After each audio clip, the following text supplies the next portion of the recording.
Hi నమస్తే. Betting apps, illegal betting apps promote చేసే వాళ్ళ మీద చట్టపరమైన చర్యలు తీసుకుంటున్నారనే వార్తలు మనం వింటున్నాం. కొంతమంది యూట్యూబర్స్ మీద, ఇంకొంతమంది మినీ సెలబ్రిటీస్ మీద కేసులు కట్టారు. వాటి విచారణ జరుగుతున్నాయి. యాంకర్ శ్యామల, విష్ణుప్రియ, రీతు చౌదరి, భయ్యా సన్నీ యాదవ్, హర్ష ఇలాంటి వాళ్ళ మీద కేసులు నడుస్తున్నాయి. కాకపోతే ఇక్కడ నాకు అర్థం కాని విషయం ఏంటంటే, ఇన్లీగల్ బెట్టింగ్ యాప్స్, అసలు బెట్టింగ్ యాప్స్ అంటేనే ఇన్లీగల్. నా దృష్టిలో చేసేదే ఎదవ పని, అందులో మళ్ళీ లీగల్ ఇన్లీగల్ ఏంటో అర్థం కావడం లేదు. లీగల్ బెట్టింగ్ యాప్ ప్రమోట్ చేస్తే అది తప్పు కాదా, వాటి మీద కేసులు కట్టరా అనేది ఒక ప్రధానమైన ప్రశ్నగా కనిపిస్తుంది. దేశంలో కొన్ని బెట్టింగ్ యాప్స్ ఉన్నాయి, అవి legal betting apps. Legal betting apps అంటే వాటి మీద ఉన్న జిఎస్టిని అఫిషియల్ గా కడుతూ తమ బెట్టింగ్ వ్యాపారాన్ని కొనసాగిస్తే అవి లీగల్ బెట్టింగ్ యాప్స్.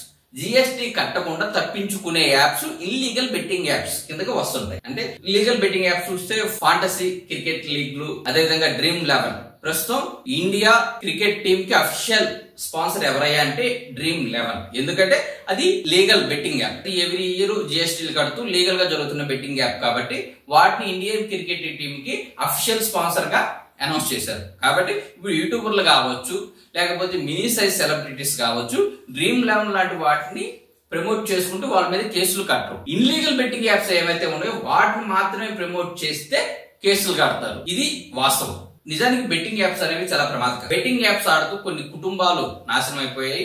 కొన్ని వేల మంది యువకులు తమ జీవితాలను పరంగా పెట్టుకుని ఈ బెట్టింగ్ యాప్స్ లోకి వెళ్ళిపోయారు. కాబట్టి దీన్ని ఖండించవలసిన విషయం. కాకపోతే ఇక్కడ మన భారతదేశం కావచ్చు, ఇక్కడ ప్రస్తుతానికి తెలంగాణలో కావచ్చు, ఎవరి మీద అయితే కేసులు కడుతున్నారో, ఎవరైతే బెట్టింగ్ యాప్స్ కి వ్యతిరేకంగా పోరాటం చేస్తున్నారో, వ్యతిరేకంగా మాట్లాడుతున్నారో, వాళ్ళు లీగల్ బెట్టింగ్ యాప్స్ గురించి కూడా మాట్లాడితే బాగుంటుంది. కానీ ఎవరు ఈ లీగల్ ఇల్లీగల్ బెట్టింగ్ యాప్స్ గురించి, వాటి మధ్య ఉన్న తేడా గురించి మాట్లాడారు. నిజానికి డ్రీమ్11 లాంటి లీగల్ బెట్టింగ్ యాప్స్ ద్వారా ప్రతి సంవత్సరం దేశంలో 11,000 కోట్ల టర్న్ ఓవర్ జరుగుతుంది. దీనివల్ల గవర్నమెంట్ కి రావాల్సిన ట్యాక్స్లు వస్తున్నాయి. నిజానికి బెట్టింగ్ యాప్స్ వల్ల, లీగల్ బెట్టింగ్ యాప్స్ వల్ల దేశంలో ప్రతి సంవత్సరం 11,000 కోట్లకు పైగా టర్న్ ఓవర్ జరుగుతుంది. ఆ 11,000 కోట్లకు సంబంధించిన జిఎస్టి గవర్నమెంట్ వస్తుంది కాబట్టి వాటిని లీగల్ గా ప్రమోట్ చేస్తున్నారు.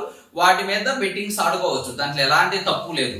కానీ ఇల్లీగల్ యాప్స్ ఏవైతే ఉన్నాయో అవి దేశానికి జిఎస్టీ కట్టట్లేదు కాబట్టి వాటిని ప్రమోట్ చేసినా, వాటిని ఆడినా గానీ అవి చట్టరీత్యా నేరం కింద పరిగణిస్తున్నారు. యువత నాశనం అయిపోవడానికి బెట్టింగ్ యాప్స్ కారణం అని గగ్గోలు పెడుతున్నప్పుడు ఈ లీగల్ బెట్టింగ్ యాప్స్ ని ఎలా అప్రూవల్ చేస్తుంది భారతదేశం? ఇప్పుడు టిక్ టాక్ అనే యాప్ వచ్చింది. టిక్ టాక్ యాప్ ని బ్యాన్ చేశారు. దానివల్ల దేశ భద్రతకి నష్టం వాటిల్లుతుంది, యువత పెడదోవలు పడుతున్నారని. మరి టిక్ టాక్ యాప్ ని బ్యాన్ చేసిన గవర్నమెంట్ ఈ యాప్స్ ని బ్యాన్ చేయొచ్చు కదా. రమ్మీ యాప్స్ కావచ్చు, డ్రీమ్11 యాప్స్ కావచ్చు, వాటిని బ్యాన్ చేయొచ్చు కదా. కానీ వాటిని చేయరు. ఎందుకంటే అవి లీగల్. వాటి మీద గవర్నమెంట్ కి జిఎస్టీ వస్తాయి, వాటి మీద డబ్బులు వస్తాయి.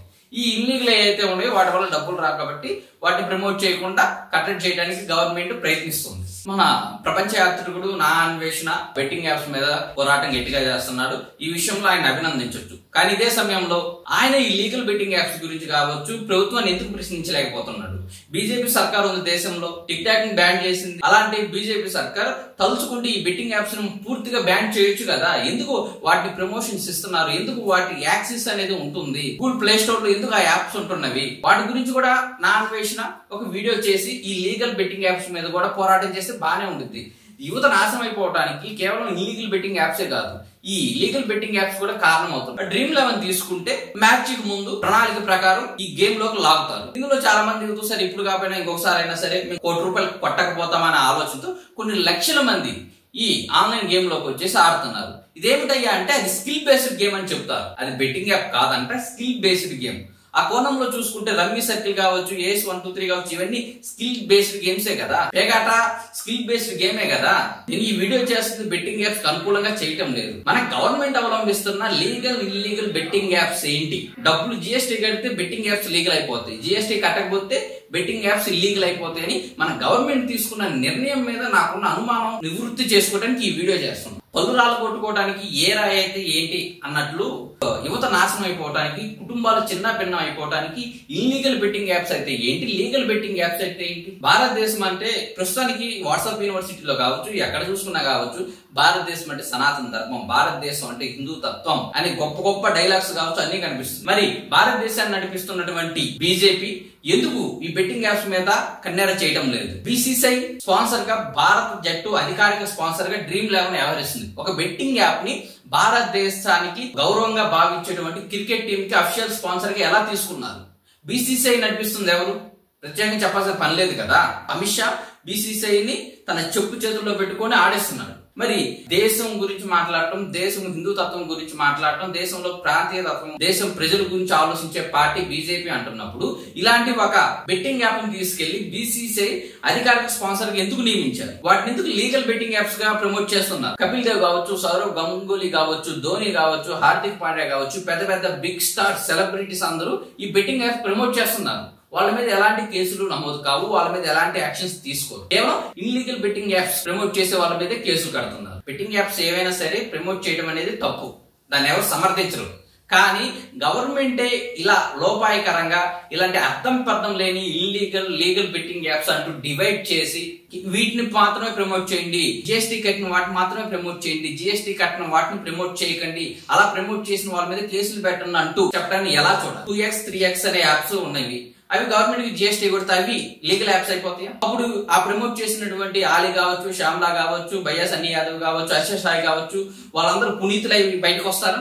వాటి గురించి సమాధానం చెప్పరు. మన దేశంలో అవలంబిస్తున్న చట్టాలు కావచ్చు, మన దేశంలో జరుగుతున్న కొన్ని విషయాలు కావచ్చు, లీగల్ ఇన్లీగల్ గా కనిపిస్తుంది. కాబట్టి బెట్టింగ్ యాప్స్ లీగల్ ఇన్లీగల్ అని పక్కన పెడితే బెట్టింగ్ యాప్స్ అనేది కరెక్ట్ అయితే కాదు. కానీ గవర్నమెంట్ వాటిలో కూడా కొన్ని డివైడ్ చేసి వాటికి వచ్చే ఆదాయాన్ని బట్టి, గవర్నమెంట్ కి వచ్చే జిఎస్టీని బట్టి వాటిని లీగల్ ఇన్లీగల్ గా డివైడ్ చేశాయి. ఇదైతే కరెక్ట్ కాదు. మరి ఇప్పుడు దేశం నడుస్తుంది, ఒక రకంగా చెప్పాలంటే బీసీసీఐ నడుస్తుంది ఈ Dream11 ద్వారానే కదా. ఇలాంటి బెట్టింగ్ యాప్స్ కదా బీసీసీఐ నడిపిస్తున్నవి. కోహ్లీ కావచ్చు, రోహిత్ కావచ్చు, ఇలాంటి అగ్రశ్రైన ఆటగాళ్లు స్టేడియంలో Dream11 బ్యానర్ ఉన్న టీ షర్ట్ వేసుకొని, ఆ జెర్సీ వేసుకొని గేమ్ ఆడుతుంటే చూసే యువకులు కావచ్చు, యూత్ కావచ్చు, ఓహో Dream11 ఆడుకోవచ్చు, బెట్టింగ్ యాప్ అఫిషియలే కావచ్చు, మన అభిమానించే స్టార్స్ వాటిని వేసుకొని గేమ్స్ ఆడుతున్నారని భ్రమించి వాళ్ళ యాప్ లోకి దిగి వాళ్ళ జీవితాలని బలి చేసుకుంటే దానికి ఎవరు రెస్పాన్సిబిలిటీ? అప్పుడేమైనా బీసీసీఐ మీద కేసు కడతారా? అమిత్ షా కొడుకు జైసా మీద ఏమైనా కేసు కడతారా? లేదు కదా.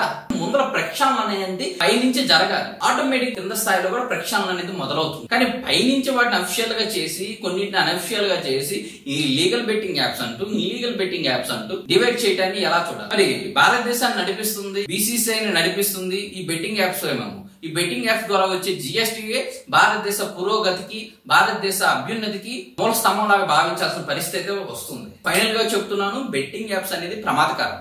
అవి ఏ రూపంలో ఉన్నా కానీ వాటిని ఆడకూడదు. కాకపోతే గవర్నమెంట్ వీటి మీద గట్టిగా ఫోకస్ చేసి వీటిని ఆపాలనుకుంటే వాటికి ఎంతో పని కాదు. కానీ గవర్నమెంట్ ఈ విషయంలో చూసి చూడనట్టు వెళ్ళిపోతుంది.